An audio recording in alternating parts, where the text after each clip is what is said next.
Robert, that's not the correct intro. Oh, no, that's just how we're feeling right now. Oh, because of coronavirus, right. Yeah, let's get something a little bit more misleading. Okay, here's the real intro we meant to play. Excuse us. Bonus features!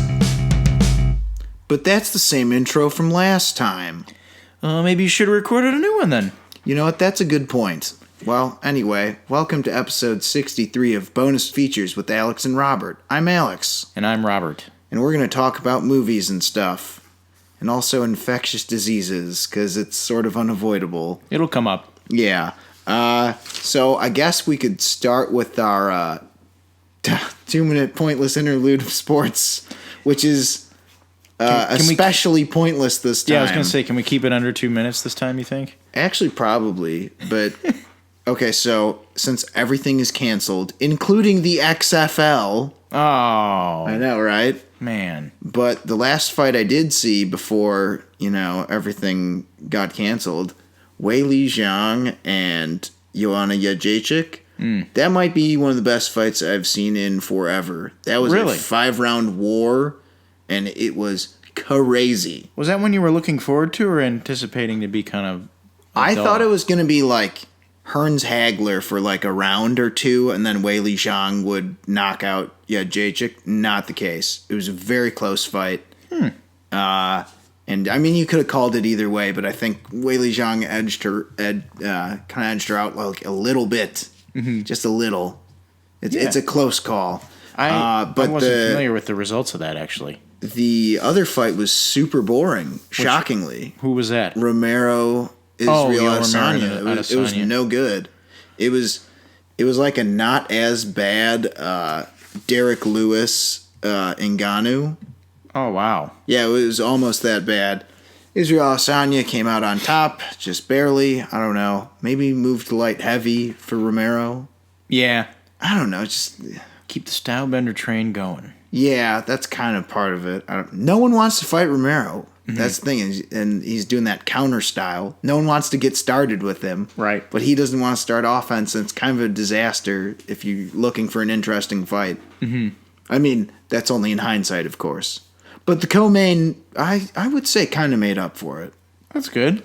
Other than that, everything's canceled. Well, the Hawks were on their way a little bit, just doing that. We're not done yet. We're going to have that 0.06% chance of making the playoffs because they're starting to win. Yeah. And then things all got canceled. The Bulls were still sucking. The Cubs were in preseason spring training. Right. That was that. That was all there was to it. Yep.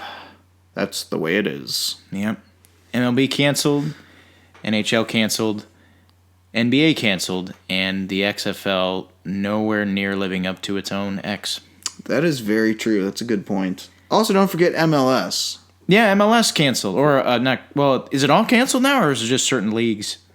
It's getting affected, that's for sure. No, it's got to be canceled, just like everything else. Yeah, because Europe is, well, I mean, that's the a different XFL should have been the rebels and been like, nah, fuck that, brah. We're extreme. Yeah, no, the disease just gives it more stakes. Yeah, what they should have done is had their president come out in one of those, those hats with all the like funny streamers on it. Or not streamers, but the like noodle kind of things. Like one of those old winter hats from the 90s. Yeah. He should have had one of those on and sunglasses, given the camera the finger, and then chugged a Monster and smashed it on his head.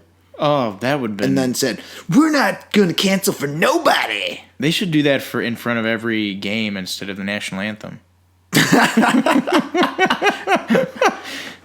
You know what? Even when there's not a call for the XFL to be canceled, they should just do that for every fucking game. You know what? I think we've got to get a meeting with this XFL president guy. Come on, Vince. We've got some ideas. Vince McMahon, let's call us up. Yeah, let's make a deal. All right, so that'll do it for sports. Not a whole lot going on. So now we move on to the news. And of course, this is like the first time I think ever in this podcast's history we're going to have to incorporate current events. Yeah, it's kind of hard not to. Yeah, so the coronavirus, as everyone knows, is a thing, and it sucks. And stay safe, everyone, obviously. Don't touch your face. Yeah, be careful.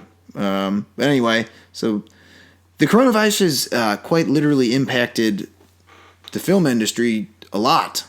Mm-hmm. So, biggest story obviously out of this, or at least the first one to kind of be the straw that broke the camel's proverbial back, was James Bond has now been delayed from April to November now. So, No Time to Die being the latest James Bond film. Mm-hmm. It was planned to come out April 10th and is now, not October, November 25th. Mm-hmm. And then after that, a bunch of movies kind of followed suit. Fast 9 is delayed a whole year. Mulan is delayed, but they don't have a definite plan for when it's coming out. And get this, of all the movies that just really didn't need this, New Mutants delayed once again. God. You want to know what really sucks, and I'm being truthful here? I was starting to come around to it, because I saw the new trailer and I thought, oh, it is just a superhero movie with horror elements. Mm-hmm. It's not legit a horror movie. And I thought, okay, I can work with that, and this looks kind of cool. And it's got a, cast I like, and then I thought, you know what? I'm turning around on this. Just when you thought you were in, they pull you back out. Yeah. Basically, so that got delayed. What else? There's a bunch. Why don't you list a few of them? Well, a bunch of other movies have actually had their productions halted. Mission Impossible 7 actually was the first thing to be affected because they were filming in Venice. Right. This was like maybe a couple days before, the week before No Time to Die got delayed, but they halted their production. Quiet Place Part 2 got delayed. The Lovebirds got delayed. Quiet Place Part 2 is coming. It's finished. That's coming out. But it got delayed. Oh, right. Sorry. So it's they don't have a release date. A bunch of other movies have been delayed in terms of production. The Little Mermaid, The Last Duel, the Ridley Scott movie, the Home Alone reboot. Oh no! I know. A lot. Shang-Chi. Mulan we already mentioned. New Mutants we already mentioned. Antlers, that was another one that's finished. Yes. That its release date is getting delayed. So basically April is completely wide open, and I kept thinking, what the hell am I going to watch now? Mm-hmm. Falcon and the Winter Soldier. Halted. Outside of film, things like Coachella are being postponed to October. Stagecoach Country Music Festival has been. WonderCon postponed. San Diego Comic-Con, we possibly will be. We don't know. Yeah, we don't know what the timetable is for that yet. And then Apple TV and FX have suspended all production on all shows that are currently filming. So it is for those of you who aren't convinced of the gravity of this, that this can have on a market. It's happening. This is having its effect. It's raking the movie industry and the entertainment industry as a whole over the coals. Not only that, AMC is doing that new thing with seating. Yeah. So it's like half capacity only. Mm-hmm. And I mean, I can't say that I don't get it. I mean, it makes sense. Safe. If you got to go to the theater, it's like, might as well just try and keep us away from as many people as possible. Or just see movies that are very unpopular. Yes. That helps too. Yeah.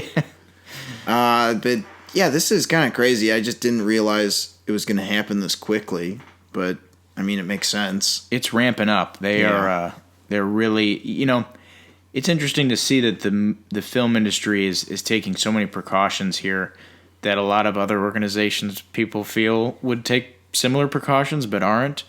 Namely a lot of public organizations, but good on like Warner, or not Warner Brothers, like Disney and all these other companies, and Fox, Jesus Christ, Sony and Universal, Paramount, and like for them to like be like, all right, no, like this is a disaster waiting to happen if we have 80 people in a theater of 90. Like, that also part of it is because they know it'll hurt the bottom line. Oh, that's exactly right. And again, that's totally makes sense for them to look out for that as well. Sony's, I think their initial, what would they say, 10% of the box They said office? that they stood to lose like 300, I think, 300 million if they were to open anyway and say, to hell with it. We're just going to open during this pandemic anyway. But I think the loss it's like 30 to 50 million they're going to lose, they think. Yeah, no, I think it was like 50 or 100. It was not. It was significantly less. Yeah, so they cut their losses. Yeah, their losses are not going to be nearly as bad by moving from April to November. Right. But obviously things like having a show in production and halting that, it's like that was clear. Those are clearly like that's a public health move on the part of Disney and Sony. So like that's good stuff. They could just keep shooting that shit. But you know, movies take a lot of manpower. You got a lot of people. You got 100 people on a set. You know, sometimes they're huddled around each other. A lot of stuff can happen. So I'm glad they're taking the initiative here and just making sure that we're not making things worse than they already are. True. What's the director of Shank? Daniel Destin. Destin Daniel. Destin. Cretton. Jesus Christ, these three names. I can never get them. Destin Daniel Cretton. All right. Yes. So I knew it was some combination of that. Anyway, Destin Daniel Cretton, I think, made the right move to self-incubate or whatever. Yeah, I heard about that. Yeah, or incubate. What the hell? Self-quarantine. Yeah, that's what I'm looking for. Jesus, incubate. No. Self-quarantine. Yeah. Yes, just want to make sure that's clear. No, a lot of top tier individuals, a lot of high profile individuals getting affected by this. Tom Hanks and his wife Rita Wilson have it. Justin Trudeau's wife has it. Charles Barkley might have it. I actually haven't. He got tested for it. I haven't heard anything about it. We hope them all that they all get better. We hope the best for them all. I think we're forgetting a huge one. So the NCAA tournament. Yeah, they were going to play with no fans, and I thought, in one sense, I thought that could have been really cool. Yeah. What would it be like? There's no one to just focus on the game. They did that with a few different things. Like with the late night shows like Fallon and Colbert, like they're like, yeah, we're just gonna film without a live studio audience, and then like 2 days ago they're like, fuck it, we're not doing it. Yeah. It's like, I get it, because it takes at least 20 or 30 people to put that show on, and especially late night show, you gotta have an audience to kind of play off of. Do you remember Hurricane Sandy when they didn't have an audience in was it Colbert? I don't know. Those shows. It was really weird, but no. I get it. I get all the precautions being made. What they should do is just have no audience, but then just pan to the audience. Yeah. So it's real awkward when there's no laughter. Yeah, come on, I'm dying up here. There's no one there. Yeah. No, but I mean, all joking aside, this is amazing. I don't think I can remember something that affected everything in the entertainment industry all at once like this. I would say the most comparable thing is maybe 9/11. Yeah. Maybe. But even then, movies still came out. They just came out with this really dark cloud over them. Or had to be delayed because of content or whatever. Or severely edited for content or whatever. Yeah. But even then, it was there were still sports. In fact, that was encouraged. It was no, just carry on. Go to the ball game, go shopping. This is no, motherfucker. Stay home if you can. If you don't have a reason to go out, fucking don't. This is you're going to live like Brendan Fraser and blast from the past. Yeah. So don't stay in your bunkers too long. No. Otherwise, you're not going to know what the fuck is going on. No, we're not trying to reenact a Fallout game here. Yeah. Yeah. But no. Yeah, I can't. So obviously this... We're saying a lot of shit here that's very obviously it's serious. It's very blah blah blah. The real question is what kind of a lasting impact is this going to have on this industry in particular? We know it'll have impacts in a lot of different industries, markets and such, but filmmaking and the entertainment industry in general, theaters also. Well, it's funny you mentioned that because I was thinking about that a lot this week, or particularly in the last couple of days. The one thing that seems like it could become an inevitability or not, because you never know, but the reliance on tentpole films, you got to think that there may be rethinking budget sizes for these things. So you're saying a shifting towards movie studios making movies that they can stand to lose money on much more. Something that's if something costs $115, that's still a pretty big movie. Yeah, or a good example, like a recent example, is like 1917, which was like 100 million. Yeah. Yeah, it's like that's still not small, but it's smaller than what you'd expect. So my question is, or rather, my thought is perhaps they'll sort of gravitate back towards the middle budget movies instead of these gigantic tentpoles, because this is something people have talked about for years, is the idea that you have so much riding on just one movie. Yeah, one movie that comes out. And then you have about 19, let's say you're a big studio, release, not even 20, because you just can't do that because of tentpoles. Let's say 16, 17. Right. You got 3 or 4 huge tentpoles, and then you have, the remainder. But a lot of those remainders don't do all that well. A lot of the really small ones. Right. So then you have so much riding on these tentpoles. So you would,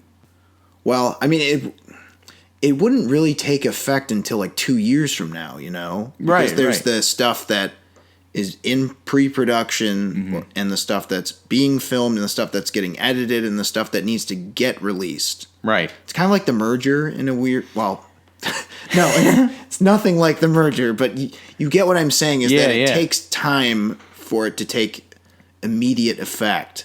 Yeah, and we don't even know the full landscape of what the, because the big conjecture here is that it's like this thing is just getting started. Like, what is this actually going to look like? Okay, so what I'm saying is it'll take a little while. There'll be a slight lag, but you would think they'd move towards the middle budget movie, because that way, yes, if shit does go wrong, even for other reasons, you know, like New Mutants is a good example. We really didn't know if it was for sure going to get a release date, and now we still don't know. Right. So things like that, or like whatever the hell that Exorcist movie was, where they had to shoot the whole thing over again. Yeah, God.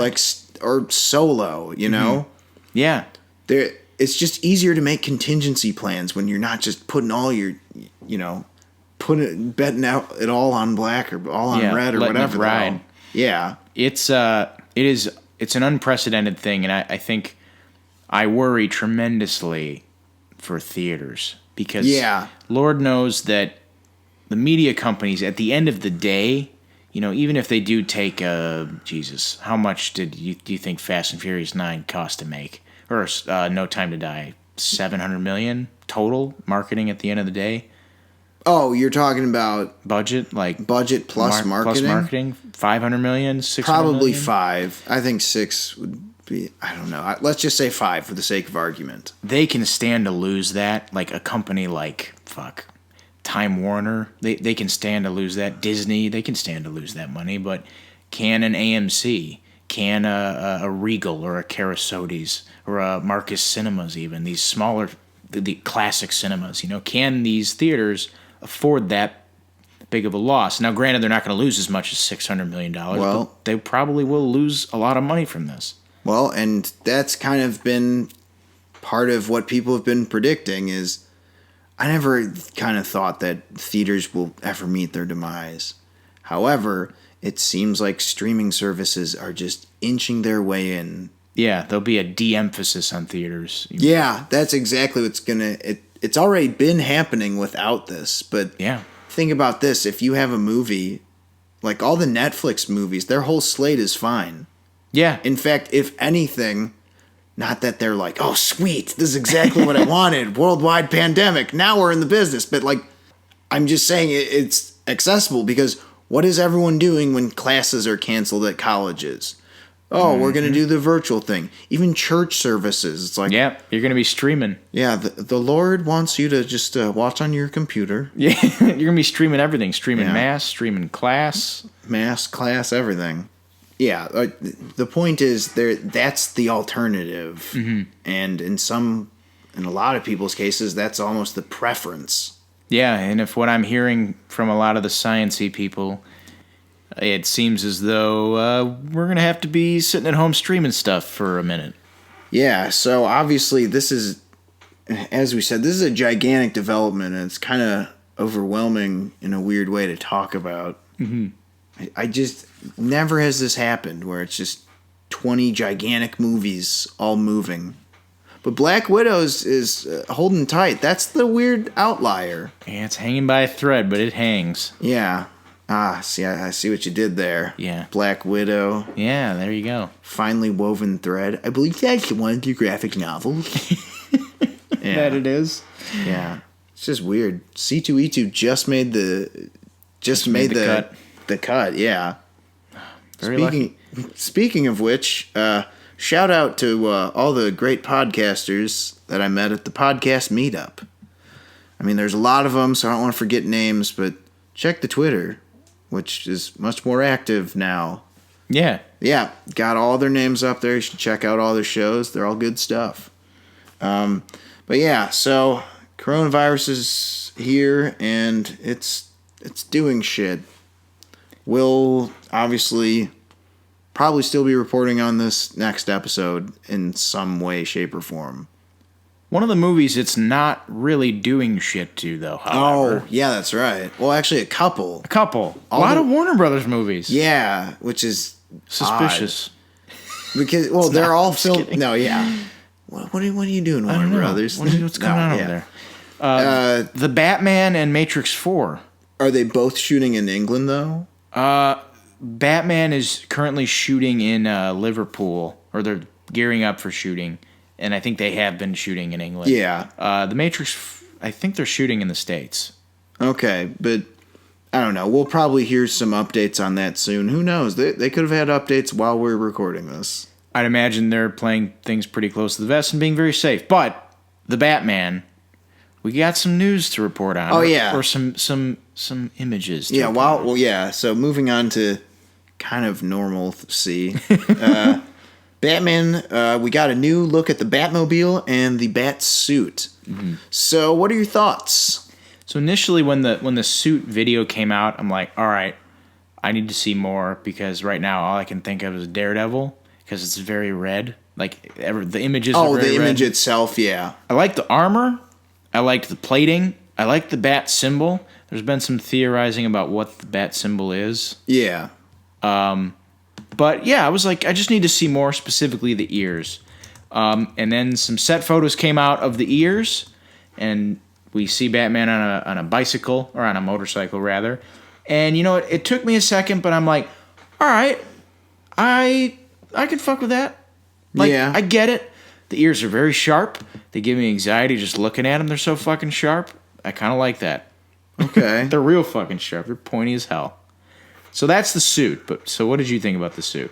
I thought the suit looks pretty good, and I think part of the thing is people should sort of come to expect with Batman from now on. There's been so many versions of Batman. Mm-hmm. And it's what I even have a phrase for it. There's what I call Batman, Dracula / Shakespeare level characters. And that's just things that have been done 1,000 times and will be done 1,000 more times, because they're just so ingrained in culture and fiction. Right. So I think part of the expectation should be you're probably not going to get whatever you consider the typical Batman. Because your typical Batman is probably different from Joe Blow's typical Batman. Well, that's the other thing. It's like, what is your quintessential Batman? Mine is obviously the Kevin Conroy voiced 1990s Batman the Animated Series one. Right.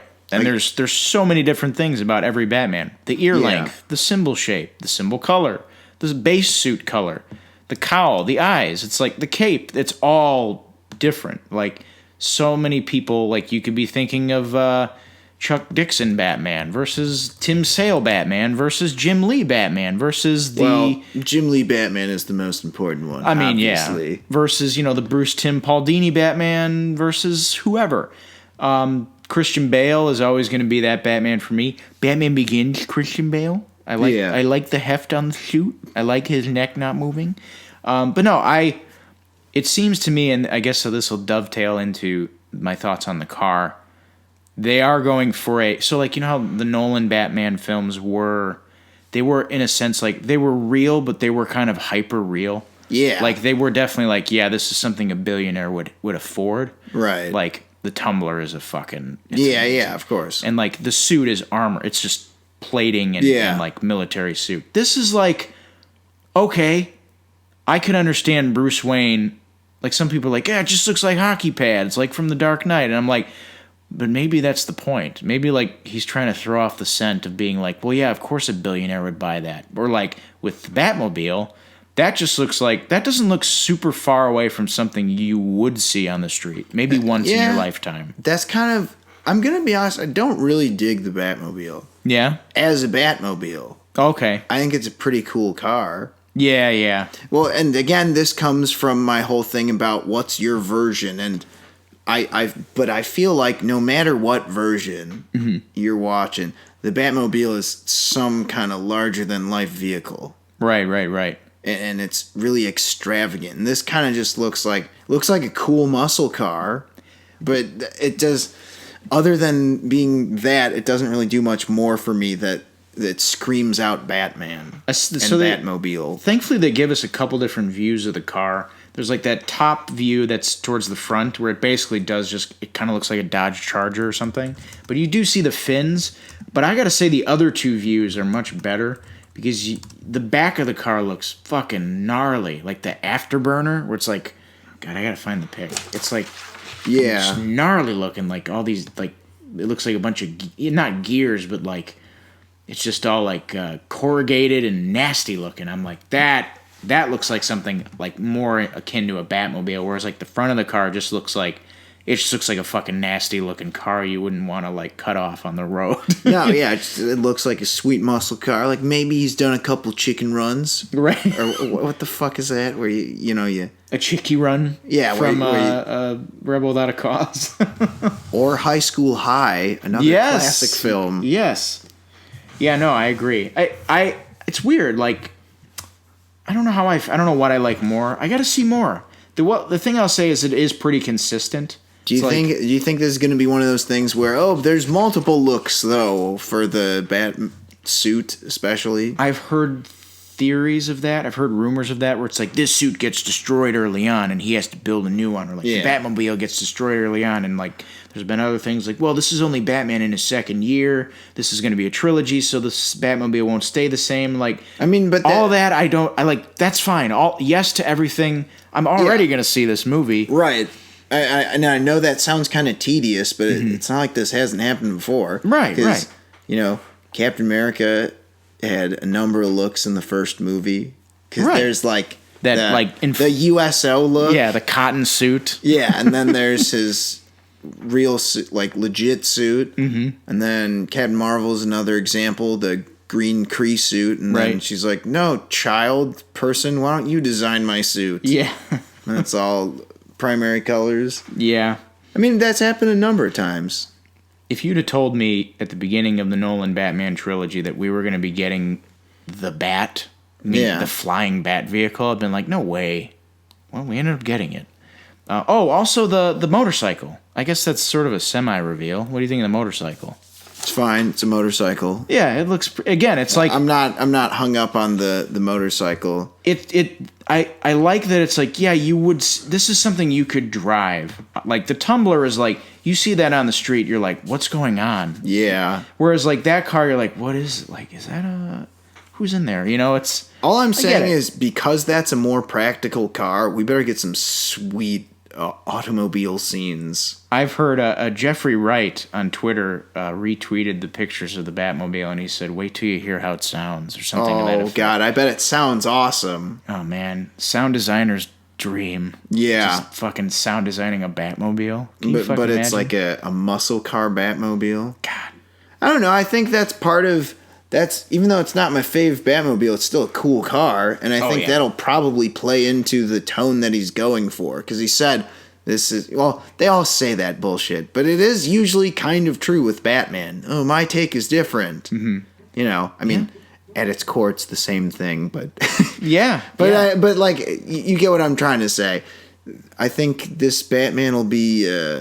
I get what you mean. It's like similar to Nolan, but kind of even more. Like hyper aware of what reality would kind of dictate this to be. Sort of. I got it. You know what this is? It's a mixture of the reality of Nolan's Batman, but throw in some of the Arkham game aesthetics. Right. That's okay. I think I figured that's what I feel like this movie is going to look like. And if I'm right about that, God willing it will be, I will be very happy with that. As will I. All right, so that'll do it for the Batman news. Unless you got any other pressing matters with it. No, just a small note. The score. Oh yeah, what about it? I like it. It's very noir-y. It's a good. It's out? Well, that was this in the trailer for the teaser. Oh, yeah. That was like a taste of the score. It's good. It's a good thing to build off. A good theme to build off of. I like it. Cool. All right. So that'll do it for our Batman news. Moving on to our next story, Bob Iger is going to step down as CEO of Disney and will be replaced by Bob Chapek. Jesus Christ. Bob Chapek. Iger will remain on as an executive chairman until December 31st, 2021, as per his contract. And Chapek comes from the position of formerly being the chairman of Disney Parks. Thus ending a fruitful yet undeniably controversial reign as the CEO of Disney. I mean, I get why he's stepping down. I mean, when you think about it, the guy, he's... The merger, that's just kind of like Veni Vidi Vici. He's done it all. Yeah, he's literally pulling a George Costanza. Or is it Vici? Oh, I don't know fucking Latin. He's literally pulling a George Costanza. Good night, everybody. Yeah, like just leaving on a high note. But instead of the people in the room being us, it's his shareholders. Yes. But yeah, no, it's look. If I was a shareholder for Disney, which I technically am, but not really. My aunt bought me she bought me stock in Disney when I was born, so I get like $2 from them every month. Nifty. Though I've been very critical of it. You wouldn't know from what I've said about Disney. You're right. But if I'm a shareholder of them, I'd be like fucking standing ovationing this fucking guy, because he is taking over the film industry, or Disney's taking over the film industry, and he's absolutely been one of the reasons for why that's the case. Right. As a consumer, well, I don't know. Well, talk about Bob Chapek leaving his old post at the right time. Yeah. Well, because as we forgot to mention, because there's so many things to list. Yeah. Guess what has been closed down for the time being, and it's only happened 4 times ever. Yep, the Disney parks. Yeah. Poor new guy, man. Whoever Bob Chapek just is replacing him. Yeah. That poor guy. Yeah. No, I mean, or maybe his job just got a lot easier. Who knows? But no. All right, how are the parks running? Well, they're closed. All right, cool. Everyone go home. Pretty much. This is easy. Yeah. Oh, man. Yeah. But no, it's this is going to be an interesting transition. I don't imagine there being much of a change. Yeah. Luckily for Bob Chapek, however you pronounce his name, Bob Iger's left a pretty clean ship for him to run. Yeah. Because things are looking up right now, so it can only go down from here. This sure is, I mean, that is a good point, because a lot of the other executive shuffles that we've seen are kind of like, well, you fucked up, on to the next one. Oh, they fucked up too. Oh, here we go, revolving door, Warner Brothers. No, see, it's not even a revolving door. I feel like it's just a room where people have like, they have a ball and chain, and then once they're let into the room, they unleash the ankle weight. They're like, step in the center circle, and it's just like a trap door if they fuck up. Yeah. I mean, that's kind of what it feels like. It's a twisted Ellen game show. Yeah. No, yeah, it's... Is that probably not filming too? I would imagine. Okay, yeah, probably. Game of Games? Oh, man. Yeah. I don't watch. I've seen a couple. It's right? Yeah, it's fun. Gotta love Ellen. Yeah. Yeah, but this is not unprecedented, but it's interesting to see him leave on such a high note, because they have had such a massive I was going to say the past couple of years, but the past decade has been fucking insane.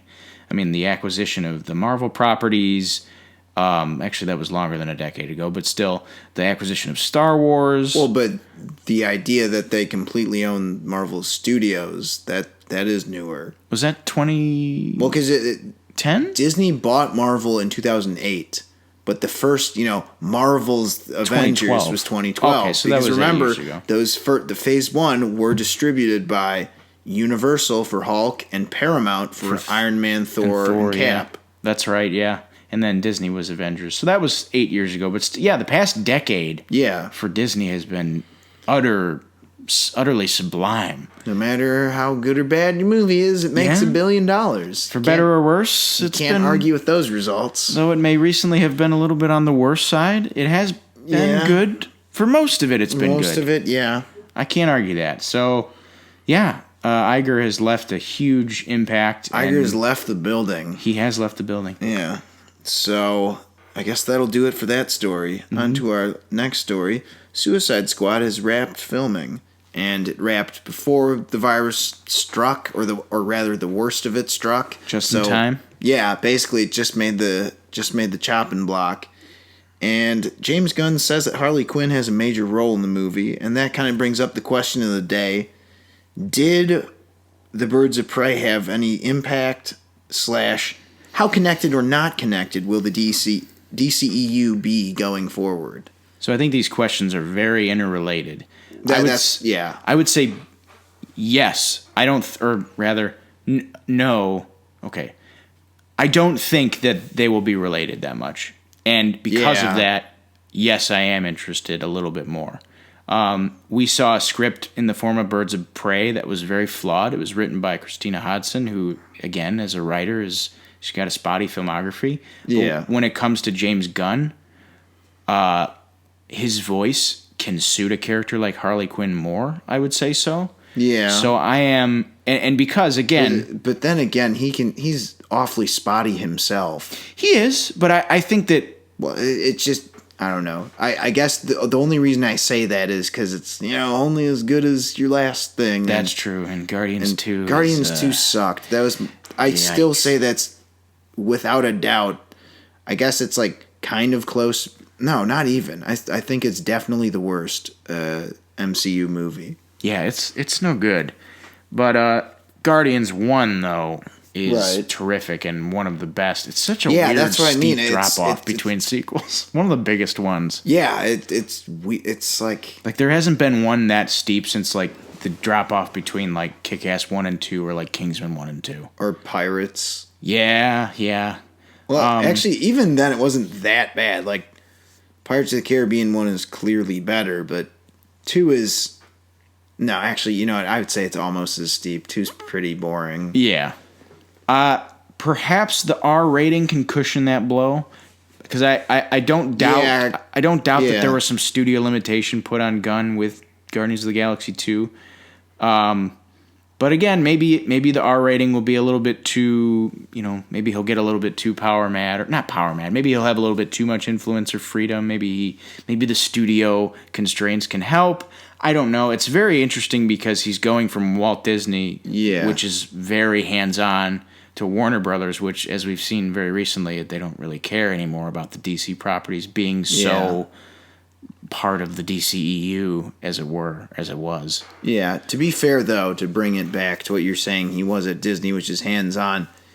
It did sound like, at least from what was reported, that he had generally more freedom than it sounds like some of the other directors had. Yeah. Which is kind of like, we like your ideas. We'll allow it. So they just kind of allowed him to do it. Yeah, it's not like, this wasn't like, I don't know, Alan Taylor with Thor the Dark World or something, where it's like he literally almost Alan Smithied the fucking movie. Yeah, exactly. It sounded like things went pretty smoothly, for better or worse, on Guardians of the Galaxy Volume 2. But, again, it didn't work out well. I got hopes for this, though. I think his voice can suit Harley Quinn.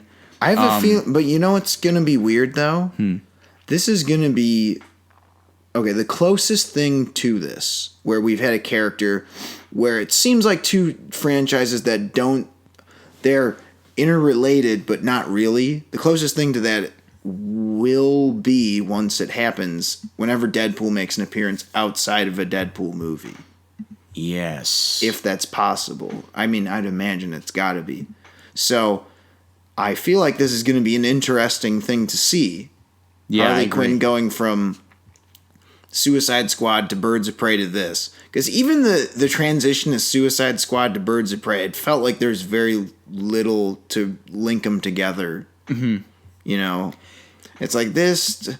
Like, you're like, this is LA. This is not Gotham. Yeah. you know? And it's like little things like that. But also, I just get the feeling that there's going to be almost nothing to do with Birds of Prey. And I kind of like it. I think you know what? I think that might be for the better, because what ended up happening when X-Men just said, fuck it, you kind of got a mixed bag of things. Like, there's some good stuff. There was some amazing stuff. Yeah, and then there was some not as good stuff. But, right. But that's fine, because I'd rather them do that than be completely tethered to something. I agree. And I feel like the proof will be in this movie on whether or not things are really that connected, because I get the feeling there's going to be very little connection between this and Birds of Prey. Can you imagine what this movie was going to look like if Mel Gibson ended up directing it? Oh, man, I kind of wish that happened.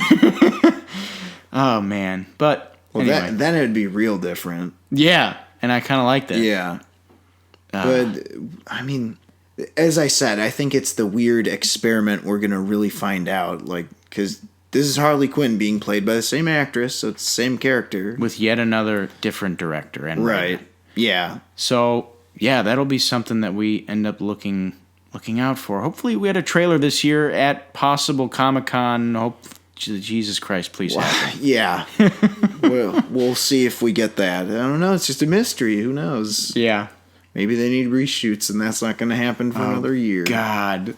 Well, okay, just pretend I didn't say that. Anyway, yeah, I'm looking forward to this, and it's going to be interesting to, find out once and for all whether the connection's there or not. I'm kind of hoping it doesn't. Yeah. I hope they just take the X-Men route and just say, fuck it. As do I.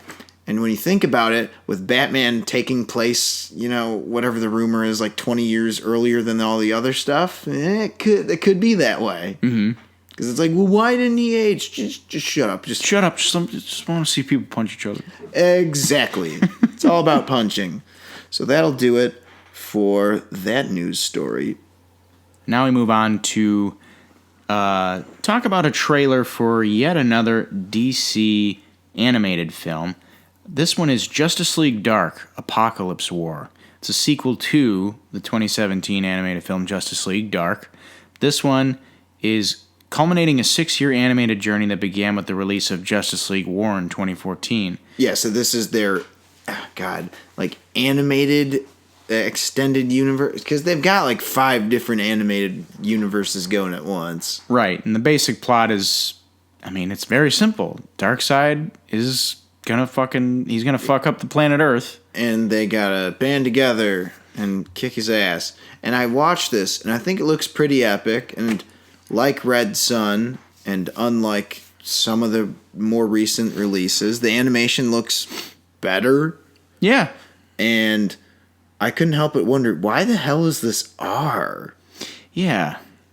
I feel like there's going to be one of those barely even R's, too. I feel like it was almost like a formality because Justice League Dark was R, right? Was it? I think so. Oh, I didn't realize that. I was really struck by just like, holy shit, there's so many fucking people in this. Like, you obviously have Constantine and Superman and Raven and Darkseid. Yeah. But you have like weird people. I'm like, what the fuck is Deadman? Or like, well, Deadman, I guess that makes the Justice League Dark, but like, Captain Boomerang is in this. Like, Trigon is in this. I guess Lady Shiva's in this. There's a lot of the Bat family. Yeah, like Shazam's in it. I'm like, there's a lot of fucking people in this. Well, this is also sort of following their trend of the title is just, I don't know. This isn't, it's clearly not just about the dark characters. It's about the whole Justice League. Mm-hmm. I kind of wondered why the hell is it called Justice League Dark at all? Yeah, it is weird. It's a weird one to piggyback off. There's so many characters in this. I don't even know who the hell the main characters are. Not that that's a bad thing. It's just there's a lot of characters. Yeah, you really just take one word out of the title and it makes way more sense. Yeah. If you just called it Justice League Apocalypse. Well, yeah, you're right. Justice League Apokolips War. It's like, okay, cool, get it. Got it. It's the Justice League versus Apocalypse. Mm-hmm. But the dark does confuse things a little. Yeah, as I said though, they've been doing this. Like Batman: Assault on Arkham is a Suicide Squad movie. It is totally a Suicide Squad movie. Right. But no, I like this. The trailers, it's like, it wasn't like holy shit, take my money, but like, I was watching it and I'm like, yep, there's something going on in every shot. Everything I'm seeing, I'm like, oh, that's interesting. Oh, weird. There's that character. Oh, what's going on with Shazam's face? Yeah. You know, like, what's going on here? There's always something going on. So my attention was always kept. So I'm interested in seeing this. That actually is a good point to make, because I can't say the same about all the trailers. Yeah. Like, some of them, the way they've been cut together are kind of boring. Yeah. So this was a nice change of pace. It kind of reminds me of the Justice League cartoon, like from the early 2000s. Yeah. It looks like a solid episode of that, so yeah. Hopefully that rings true in this case. Yeah, that would be a big deal if that's what it ended up being, because that's like one of my favorite shows ever. I'll say this too. I think most of the whatever this timeline is called, universe of animated DC films, something like that, some bullshit like that. The one that's like clearly based off the New 52 started with War, and then they did the Aquaman one. These have been pretty solid for the most part so far. Yeah. So while there's been others that have just been, well, how do I put this? Massive fuck ups like Hush. I'm saying this preemptively. I hope this is one of the better ones, and it looks like it will be for the most part. Story's a little basic, though, and I think that might be on purpose, but it's like, Apokolips is pissed. Okay. He's going to take over Earth. All right. Kind of seen this before. Yeah. Like, and I know that's the core of almost all these stories, but, like, just give me a new why or some why. Yeah, it just seems very simple right now. Like, oh, John Constantine opened a portal to, like, steal fucking Apokolips's Kit Kat bar. Yeah. Now he's real pissed. Now that would be a movie. He just shows up there. Yeah, I may have done something bad. Yeah. It's cool. They got the guy who's played Constantine on the show. The show and what the hell is it called? Legends of Tomorrow? Yeah, Matt Ryan. Yeah, Matt Ryan. Also quarterback. Also a quarterback. Nah, I'm kidding, but yeah, they did get Matt Ryan to play Constantine in this movie. Pretty neat. Yeah. So I guess we'll find out. When is this coming out? It's coming out digitally May 5th, and it's coming out on Blu-ray the 19th of May. God, why? I just don't get this. Try canceling that. Yeah. All right, so I'll be sure to watch that. As will I. Since there's going to be nothing in theaters. Mm-hmm. All righty. So that'll do it for that story, unless you got any parting words. Merry Christmas, you filthy animal. I don't fucking know. Sure. Okay. Moving on to our last story. Chad Stahelski is going to team up with A Quiet Place producers for a car-focused original action movie for Paramount. What was that last part you said? For Paramount? No, before that. You said original idea? Oh my god, an original idea! Somebody sound the alarm! Someone quick, get help! I don't know what to do! It's not based off a toy, or a comic, or a book. I'm freaking out! There's no protocol in the manual for this! Help! What do we do? How can I go to a movie if I don't already know the basic plot outline? Help, I'm scared! How are we supposed to make 4 trailers and 20 TV spots off of this? Okay, but obnoxious jokes aside, it's cool that we're getting an original movie from this guy. Absolutely. Especially since he helped helm a series that was entirely original, and it's still going. Hey man, every little bit helps. Right. It's just weird that it's car-focused, because he seems to be more of a punching and shooting focused kind of guy. Right, I gotta hear a little bit more about what this movie's gonna be about. Me too, but I'm just always gonna look forward to anything that he's working on. Yeah. Because, it'll have his stamp on it. Which, sadly, nowadays you can't say about a lot of movies. We know the action is going to be pretty dope. Right, so we'll be on the lookout for that. So that'll do it for the news. And now we move on to album recommendations. One newer one and one old one. I'm going to go with an old one. I'm going to go with Vivid by Living Colour. These guys are so underrated. Like, that album is fantastic. And those guys really made some cool guitar riffs. Yeah, the ones I can think of off the top of my head, they're all really pretty goddamn creative. I mean, their most famous song, Cult Personality. Yeah. That's a good one. It's a Guitar Hero classic. Well, I like it because it's sort of proggy in a way. Mm-hmm. It's not like it's not really a cliche sounding guitar riff. Yeah, no, I agree. It's off. It's not from 4/4 really. I mean, kind of, but it has a little. It's not phrased the way a 4/4. Yeah, exactly. It's phrased interestingly. Right. It's a good single note melody. It's cool stuff. Yeah. And that whole album is just underrated. Got Letter to the Landlord's a real killer track from that one. Mm-hmm. And for my newer album, I'm going with Yeah Whatever by Owain. Oh, really? I've shown you some Owain. Yeah, you have. So for those of you playing at home, Owain is this, I think he's Swedish guitarist. And he and his band have put together some really nifty stuff. Mm-hmm. It's, I guess you could say if there's a genre, it's jazz fusion, just for lack of a better term. Because it's just like rock, but then there's parts that are definitely jazz. Mm-hmm. And it's like kind of proggy. It's kind of all over the place. But I would almost describe his music as like scatterbrained at times, but extremely focused. How recent was this album? Like 2016 or 17, okay. Like 18, I don't know. Okay, cool. It's pretty recent. It has a song, Rock is Too Heavy. It's like... You know what I mean? It reminds me of this. There's this French composer from back in the... I think he was like early 1900s.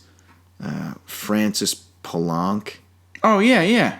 That guy had this thing. It was... Oh my God, what was it called? Anyway, he had these weird little ditties that sound like 10 really short songs condensed into like lengths varying from 50 seconds to like a minute and a half.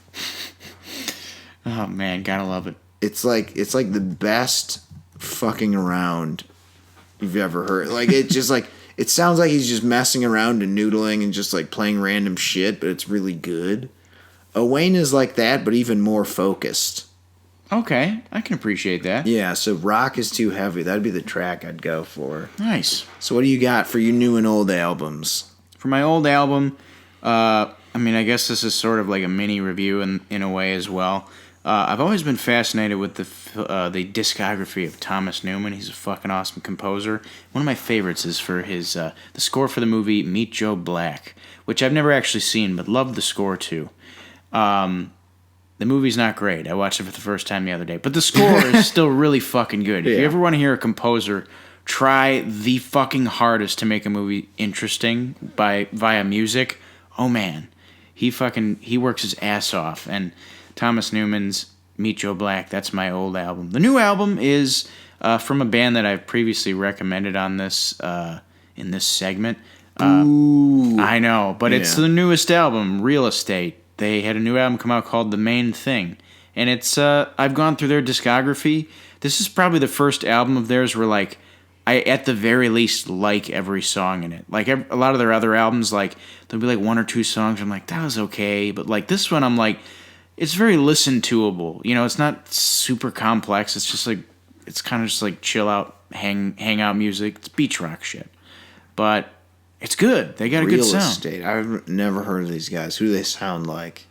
I don't know. Like, I don't really know how to describe their sound. There's like, the song Phantom Limb by The Shins? Yes. It's a lot of that. It's like beach rocky. Okay. So they're all right. I mean, you're probably not going to like them. I'm not going to lie to you. Cool. But I think they're okay. I think they're not the worst music you can listen to now, in my opinion. But yeah, well, as long as dubstep exists, Yeah, you're right. Is that still a thing, or did that just die like disco? It might have died like disco, but not. You know what? Like it didn't die. EDM still definitely exists. It didn't die as spectacularly as disco did, though. That's true. There needed to be a dubstep demolition. Yeah.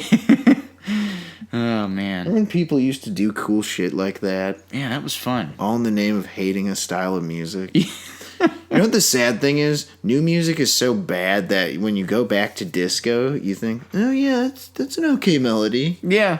Yeah. I've been saying how that's happened, like, with Usher. Yeah. Like, I'm like, does this have a guitar solo? You Got It Bad has like a minute and a half guitar solo. I was very confused. I thought, I don't remember this at all. Yeah. But it's there. That it is. Yeah. So, anything else? No. Okay. Those were the 2 albums. All right, cool. So that'll do it for album reviews, and that'll do it for this episode of Bonus Features. So thank you for listening. I'm Alex. And I'm Robert. Oh, sorry, that's Bonus Features with Alex and Robert. Oh, yes. Right, that's the full title. So if you want to drop us a line or suggest something to us, you can find us on Facebook, YouTube, Spotify, Shout Engine. God damn it, what's the Apple other? Podcasts. Apple Podcasts, and on Twitter. Slightly less ashamed of Twitter. Yeah, that's right. But We're sort of on it, but we're still sotto voce on Twitter. yeah, it's still Twitter, man. I don't know. That's Bonus Features AR for Twitter to find us. Everything else, just search Bonus Features with Alex and Robert. So that'll do it, and we will see you guys next time.